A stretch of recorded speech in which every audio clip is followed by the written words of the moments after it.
हिजाब प्रतिबंध के खिलाफ दायर याचिकाओं को कर्नाटक हाईकोर्ट द्वारा खारिज किए जाने के बाद पूरा मामला अब सुप्रीम कोर्ट पहुंच गया है। तो आइए जानते हैं इस पूरे मामले में अब तक कब क्या कुछ हुआ है। नमस्कार, मैं हूं नीतीश पांडे और आप देख रहे हैं लाइव। दिसंबर 2021 में कर्नाटक के उडुपी जिले का कुंडापुर यहाँ के सरकारी इंटर कॉलेज में पढ़ने वाली 6 लड़कियों ने हिजाब पहनकर आना शुरू किया। स्कूल प्रबंधन ने छात्राओं को क्लास अटेंड करने से रोक दिया। कई दिनों तक लगातार क्लास अटेंड करने से रोके जाने के बाद छात्राओं ने प्रोटेस्ट शुरू कर दिया। छात्राओं की मांग थी कि हिजाब उनकी धार्मिक प्रैक्टिस का हिस्सा है और उन्हें क्लासरूम में हिजाब पहनने से रोका नहीं जा सकता है। छात्राओं का ये भी कहना था कि परीक्षा सिर पर है और उसके बावजूद उन्हें पढ़ने नहीं दिया जा रहा है। इसके बाद 3 जनवरी 2022 को चिकमगलुरु के एक सरकारी कॉलेज में कुछ हिंदू छात्र भगवा स्कार्फ बांधकर पहुंचे थे। उनकी मांग थी कि अगर मुस्लिम छात्राओं को हिजाब पहनने दिया जाएगा तो उन्हें भी भगवा स्कार्फ बांधने दिया जाए। 6 जनवरी को मंगलुरु के भी एक कॉलेज में इसी तरह के प्रोटेस्ट हुए। मिड जनवरी में ये मामला सोशल मीडिया तक पहुंचा और तेजी से वायरल हुआ। बहस शुरू हुई, धर्म बनाम पढ़ाई, धर्म की आज़ादी बनाम यूनिफॉर्म। कर्नाटक सरकार की नीयत पर भी सवाल उठे और छात्राओं पर पॉलिटिकली मोटिवेटेड होने के भी आरोप लगे। कुंडापुर इंटर कॉलेज की लड़कियों ने कर्नाटक हाईकोर्ट का दरवाजा खटखटाया, मांग की कि हिजाब पहनकर क्लास अटेंड करने की उन्हें अनुमति दी जाए। 2 फरवरी 2022 कुंडापुर इंटर कॉलेज में कुछ हिंदू छात्र भगवा स्कार्फ पहनकर पहुंचे।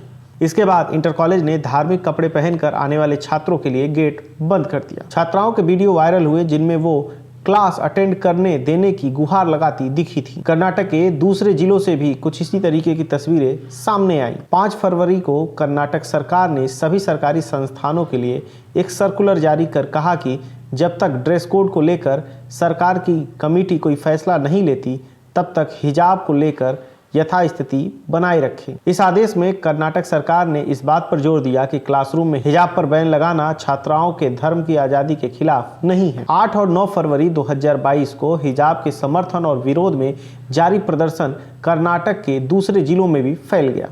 8 फरवरी को एक वीडियो सामने आया जिसमें प्रदर्शन कर रहे कुछ छात्रों ने स्कूल में तिरंगे की जगह भगवा झंडा फहरा दिया। एक और वीडियो वायरल हुआ जिसमें बुर्का पहनी एक लड़की को कई सारे भगवाधारी घेरने की कोशिश करते दिखे थे। 10 फरवरी 2022 को कर्नाटक हाईकोर्ट ने अंतरिम आदेश जारी किया। हाईकोर्ट ने कहा जब तक फैसला नहीं आ जाता तब तक छात्राएं क्लासरूम में हिजाब पहनकर नहीं जाएंगी। याचिकाकर्ता कर्नाटक हाईकोर्ट के साथ साथ सुप्रीम कोर्ट भी पहुंचे। हालांकि सुप्रीम कोर्ट ने सुनवाई करने से इनकार कर दिया। सुप्रीम कोर्ट ने कहा कि अगर वो सुनवाई करेंगे तो कर्नाटक हाईकोर्ट इस मामले में सुनवाई कर ही नहीं पाएगी। 16 फरवरी को कर्नाटक सरकार के अल्पसंख्यक हज और वक्फ विभाग की तरफ से एक सर्कुलर जारी किया गया। इसमें कहा गया कि राज्य सरकार द्वारा चलाए जा रहे किसी भी माइनॉरिटी इंस्टीट्यूट में छात्र हिजाब, भगवा साफा या कोई भी धार्मिक परिधान नहीं पहन सकेंगे।